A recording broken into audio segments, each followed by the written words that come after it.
ఇక రాక్షసుల బారి తట్టుకోలేక వ్రాపల్లి నుండి బృందావనానికి వచ్చి నివాసాన్ని ఏర్పాటు చేసుకుంటారు. అలా శ్రీకృష్ణుడు పెరుగుతూ నడవటం మొదలు పెడతారు. అతను నడవటానికి కాళ్ళు భూమి మీద పెడితే ఆ భూమికే అందం వచ్చింది. ఇక ఒక రోజు శ్రీకృష్ణుడు తన స్నేహితులతో కలిసి ఆడుకుంటున్న సమయంలో వాళ్ళ మీద నుండి ఏదో ఒక పెద్ద నీడలా వెళ్ళింది. ఒక్కసారి వాళ్ళందరూ ఆడుకోవటం ఆపేసి పైకి చూశారు. చూస్తే అది ఒక పెద్ద కొంగ రూపంలో ఉండే బకాసుర అనే రాక్షసుడు వేరంగా వచ్చి తన నోటితో శ్రీకృష్ణుడిని పట్టుకొని గాలిలోకి ఎగిరిపోతాడు. అంతే, ఇక కృష్ణుడికి ఏదో అయిపోయింది అని అందరూ ఏడ్చుకుంటూ కూర్చుంటారు. కానీ హఠాత్తుగా ఆ కొంగ చాలా వేగంతో వచ్చి భూమి మీద పడింది.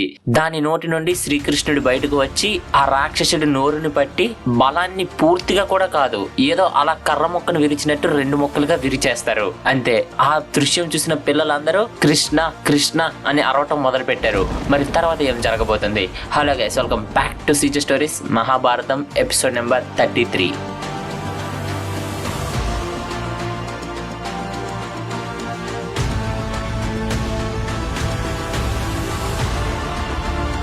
ఇలా బృందావనానికి మారిన కొత్తలో అందరూ ఎంతో సంతోషంగా ఉంటారు.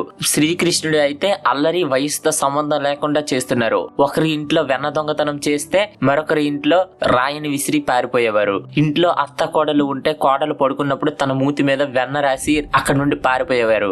అత్త వచ్చి చూసి కోడలు వెన్న తినేసింది అని గొడవ పడేవారు. ఇంకా గోపికలకైతే ఒకటి కాదు, రకరకాలుగా వాళ్ళు ఎక్కడికి వెళ్ళినా అక్కడికి వెళ్లి మరీ ఆట పట్టించేవాడు. ఊర్లో ఏ మట్టి కొండ కనిపించి దానికి కన్నాలు పెట్టేసేవారు. ఇలా ఊర్లో ఉన్న ప్రతి ఒక్కరు కృష్ణుడు అల్లరి చేష్టలను చెప్పుకుంటూ అలానే ఇంకా అతని అల్లరిని భరించలేక ఒకరోజు అందరూ కలిపి యశోదాదేవి ఇంటికి వస్తారు. ఇంటికి వచ్చి శ్రీకృష్ణుడు చేసిన అల్లరి రోజు రోజుకి ఎక్కువైపోతుంది అని చెప్తారు. పోనీలే చిన్నపిల్లడే కదా అని వదిలేస్తే మమ్మల్ని ఈ ఊర్లో బ్రతకనిచ్చేలా లేడు, నువ్వే నీ కొడుకుకి బుద్ధి చెప్పు అని అంటారు. అది విని యశోదమ్మ వెంటనే, అయ్యో సరిగ్గా నడవడం కూడా రాని నా పిల్లాడి మీద ఇంత పెద్ద పెద్ద నిందలు వేస్తున్నారు, నాకు నా చిన్ని కృష్ణుడిపై నమ్మకం ఉంది, ఇలా చెయ్యడు, ఇది చేసింది ఇంకెవరో అయ్యి ఉంటారు అని అంటారు. చేసిందంతా చేసి అందరూ ఒకేసారి ఇంటి మీదకి వచ్చేసరికి ఏం తెలియనట్టు అమాయకుడిలా యశోదాదేవి వెనక దాక్కుని పోయారు శ్రీకృష్ణుడు. ప్రతి ఒక్కరూ కృష్ణుడు చేసిన అల్లరిని మాత్రమే చూస్తున్నారు, కానీ అతను సాక్షాత్తు ఆ శ్రీ మహావిష్ణువు అవతారం అని ఎవరూ కనిపెట్టలేకపోయారు.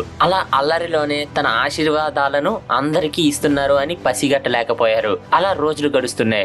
ఒక రోజు శ్రీకృష్ణుడు బలరాముడు కలిపి ఆడుకుంటున్న సమయంలో ఒక ఆవు చాలా వేగంగా వీర్ల దుక్కే పరిగెట్టుకుంటూ వస్తుంది. దారిలో వచ్చేవన్నిటిని గుద్దుకుంటూ వచ్చేస్తుంది. భయంతో పిల్లలందరూ పారిపోతూ ఉన్నారు. కానీ కృష్ణుడు ఒక్కసారి గాలిలోకి ఎగిరి దాన్ని తోకను పట్టి ఒక్కసారి గాలిలోకి విసిరేస్తారు. అంతే, అది పక్కన ఉన్న చెట్టుకు తగిలి కింద పడిపోయి దాని నిజస్వరూపానికి వచ్చేస్తుంది. చూస్తే అక్కడ ఉన్నది ఒక ఆవు కాదు, కంసుడు పంపించిన వటాసుర అనే రాక్షసుడు. కృష్ణుడు ముందే పసిగట్టారు కనుక చంపగలిగారు. ఇక బృందావనంలో ఉండే ప్రతి ఒక్కరూ ఒక నమ్మకం వస్తుంది, కృష్ణుడు మన కష్టాలన్నిటిని తీర్చడానికే పుట్టారు అని. అందరూ సంతోషంగా ఉన్నారు. కానీ ఈ చనిపోయిన వటాసుర అనే రాక్షసుడికి ఒక సోదరుడు ఉన్నాడు. అతని పేరే అఘాసురుడు. ఇతను కూడా ఎంతో ప్రమాదకరమైన రాక్షసుడు. ఇతని దగ్గరికి రావాలి అంటేనే దేవతలు కూడా భయపడతారు. అలాంటి అఘాసురుడు ఒక పెద్ద పాము రూపంతో వస్తారు అతని సోదరుడి చావుకి ప్రతీకారం తీసుకోవటానికి. నేను ఇక్కడ పెద్ద పాము రూపం అన్నాను అంటే మీరు ఏ 10 అడుగులు అనుకోకండి, దాదాపు ఒక పెద్ద అడవి అంత రూపంతో వచ్చి ఊరికి దగ్గరలో ఉన్న ఒక అడవిలో ఏదో జీవం లేని, అసలు అది పాము అని గుర్తుపట్టలేని స్థితిలో ఒక దగ్గర ఉంటారు. పిల్లలు ఆడుతూ ఆ పెద్ద రూపాన్ని చూస్తారు. ఆ రాక్షసుడు తన నోరుని తెరిచి ఉంచుతాడు. ఇంకా ఆ పిల్లలకి అదేంటో అర్థం కాక లోపలికి వెళ్దాం అని ప్రయత్నిస్తారు. వాళ్ళకి భయంగానే ఉన్న మనతో శ్రీకృష్ణుడు ఉన్నాడు, మనకి భయం ఏంటి అని లోపలికి వెళ్తారు.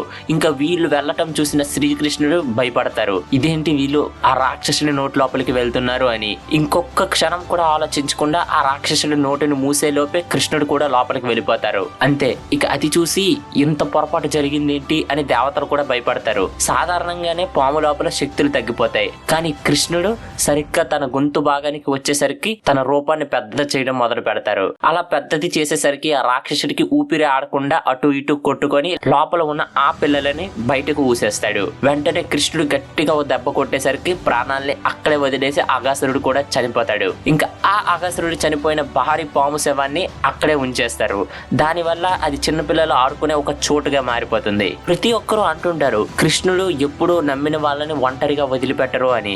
దానికి ఇది ఒక నిదర్శనం అనే చెప్పాలి. ఎందుకంటే పిల్లలు వెళ్ళిపోతున్నప్పుడు వాళ్ళని ఒక్కళ్ళే వదిలేయకుండా వెంటనే ఇంకొక నిమిషం ఆలోచించకుండా శ్రీకృష్ణుడు లోపలికి వెళ్లారు. అందుకే మీకు ఎన్ని కష్టాలు ఉన్నా ఆ శ్రీకృష్ణుడిని పూజించండి, అతను ఎప్పుడు ఒంటరిగా వదిలేరు అని చెప్తూ ఉంటారు. అలా శ్రీకృష్ణుడి మీద అనుమానం వస్తే తన శక్తితో వాళ్ళు జరిగిన విషయాన్ని మర్చిపోయేలా కృష్ణుడు చేస్తున్నారు. ఆదిశేషుడు అవతారమైన బలరాముడు, అలానే విష్ణుదేవుడి అవతారమైన శ్రీకృష్ణుడు ఎంతో ఆనందంగా బృందావనంలో పెరుగుతున్నారు. ఇంకో పక్క నుండి కంసుడు తన ప్రయత్నాలను ఆపుకోవటం లేదు. ఒకరి తర్వాత ఒకరు రాక్షసులను పంపిస్తూనే ఉన్నారు. ఒకరోజు శ్రీకృష్ణుడు మొన్ను తినడం మొదలు పెడతారు. ఈ విషయం యశోదాదేవికి బలరాముడు చెప్పేసరికి వెంటనే యశోదాదేవి కృష్ణుడిని బాగా తిట్టి ఏది ఎంత తిన్నావో చూపించు అని అంటారు. వెంటనే శ్రీకృష్ణుడు చూడండి అమ్మా అని నోరుని తెరుస్తారు.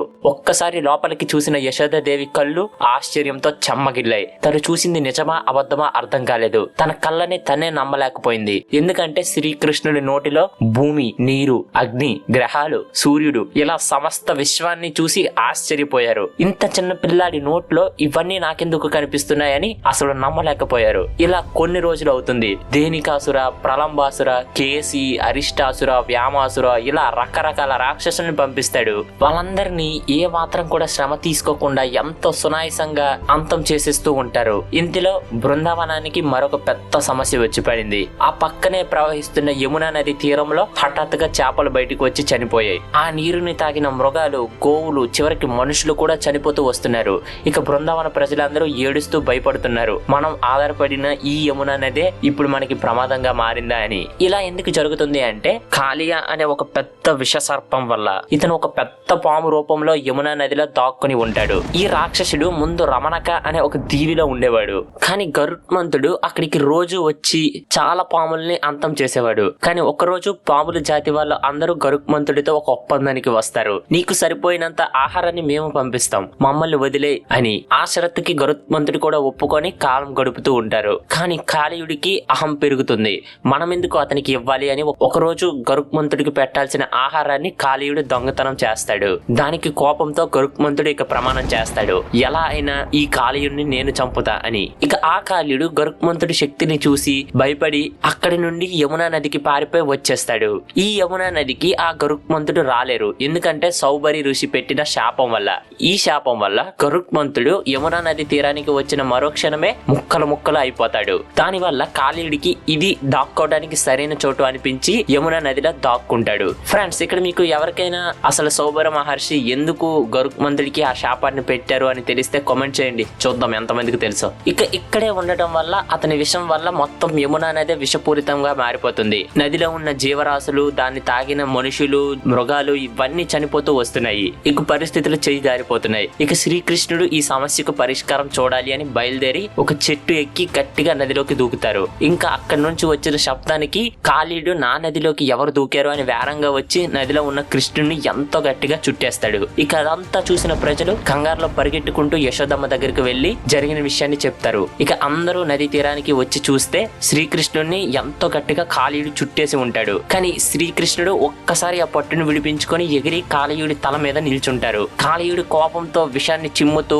తన తలలతో కృష్ణుడిని కొట్టడానికి ప్రయత్నిస్తున్నాడు. కానీ కృష్ణుడు ఎగిరి తన కాళ్లతో పడుతుంటే ఏదో ఒక పెద్ద బండరాయిని తన తల మీద కొట్టినంత నొప్పి కలుగుతుంది. అలా కృష్ణుడు ఎగిరి కాళ్లతో పడి అటు ఇటు తిరుగుతున్నారు. కింద నుంచి చూస్తుంటే వాళ్ళకి అక్కడ జరుగుతున్నది మాయా లేకపోతే నిజమా అర్థం కావట్లేదు. ఏదో పైన ఒక అద్భుతమైన నాట్యాన్ని కృష్ణుడు చేస్తున్నట్టు కనిపిస్తుంది. దీనినే కాళీయ మర్దన అని కూడా అంటారు. అలా కాసేపటికి కాళీయుడి శక్తి నశిస్తుంది. ఇంకా చనిపోతాడేమో అనే సమయానికి కాళీయుడి భార్యలు నదిలో నుండి బయటికి వస్తారు. అక్కడికి వచ్చి కృష్ణుని వేడుకుంటారు, స్వామి మీ శక్తి తెలియక ఆయన అలా చేశారు. ఆ గరుత్మంతుడి మీద భయంతో మమ్మల్ని కాపాడడానికి అతను ఇక్కడికి వచ్చారు. దయచేసి వదిలిపెట్టండి. నా భర్త జీవితంలో చేసిన పాపాలన్నిటినీ మీ పాదాలు తగలటం వల్ల ఆ పాపాలన్నీ పోయాయి. నిజంగా నా భర్త ఎంత పుణ్యం చేసుకుంటే మీ పాదాలను ముట్టుకునే అదృష్టం దక్కుతుంది. ఎంతో మందికి అది ఒక కళ. నిజానికి చెప్పాలి అంటే కొంతమంది దేవుళ్ళకు కూడా ఎంత ప్రయత్నించినా మీ పాదాలను ముట్టుకునే అదృష్టం రాలేదు. కాబట్టి స్వామి దయచేసి అతన్ని వదిలేయండి అని వేడుకుంటారు. వెంటనే శ్రీకృష్ణుడు, నేను చెప్పింది జాగ్రత్తగా విను కాళియా, నువ్వు ఇక్కడి నుండి ఇప్పుడే వెళ్ళిపో, తిరిగి మీ రమణక దీవికి వెళ్ళిపో. నా పాదాల గుర్తులు నీ మీద ఉన్నాయి కనుక గరుత్మంతుడు నిన్ను ఏమీ చెయ్యలేడు. మళ్ళీ ఈ చుట్టుపక్క ప్రజల్ని ఇబ్బంది పెట్టాలి అని చూస్తే నా చేతులతో నేనే నిన్ను వధిస్తా, జాగ్రత్త అని అంటారు. వెంటనే శ్రీకృష్ణుని నమస్కరించి అప్పుడే అక్కడి నుండి కాళీయుడు వెళ్ళిపోతాడు. మళ్ళీ చనిపోయిన ప్రజలు, చనిపోయిన గోవులు అన్నీ లేచి కూర్చుంటాయి. బృందావనం ప్రజలందరూ ఆ రోజు అక్కడ జరిగిన అద్భుతాన్ని నమ్మలేకపోయారు. వాళ్ళ కళ్ళతో చూసిన నిజాన్ని నమ్మలేకపోయారు. అప్పటి నుండి కృష్ణుని ఒక సామాన్య మనిషిలా చూడటం మానేశారు.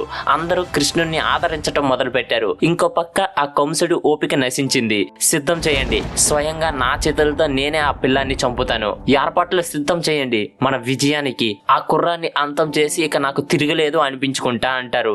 మరి తర్వాత ఏం జరగబోతుంది తెలుసుకోవాలి అంటే ఖచ్చితంగా మీరు మన నెక్స్ట్ ఎపిసోడ్ అయిన MB ఎపిసోడ్ 34 కోసం వెయిట్ చేయాల్సిందే. ఆ ఎపిసోడ్ లో మేబీ ఆ ఎపిసోడే శ్రీకృష్ణుడి స్టోరీ లాస్ట్ అయి ఉండొచ్చు. అండ్ అలాగే ఆ ఎపిసోడ్ లో ఒక చిన్న పిల్లడు అంత పెద్ద గోవర్ధని పర్వతాన్ని ఎందుకు ఎత్తారు, అంత పెద్ద రాక్షస రాజు అయిన కంసుని ఎలా చంపారు, ఇవన్నీ తెలుసుకోవాలంటే మీరు మన నెక్స్ట్ ఎపిసోడ్ కోసం వెయిట్ చేయాల్సిందే. ఈ ఎపిసోడ్ కన్నా ఆ ఎపిసోడ్ ఇంకా బాగుంటుంది. సో గైస్, ఈ వీడియో నచ్చితే మీ ఫ్రెండ్స్ అండ్ ఫ్యామిలీ మెంబర్స్ కి షేర్ చేయండి. అలానే ఒక లైక్ వేసుకోండి. అప్పుడే యూట్యూబ్ బాబాయ్ ఈ వీడియోని ఇంకా చాలా మందికి షేర్ చేస్తాడు. సో మీరు ఆ పనిలో ఉండండి. Let's meet again on MB episode 34.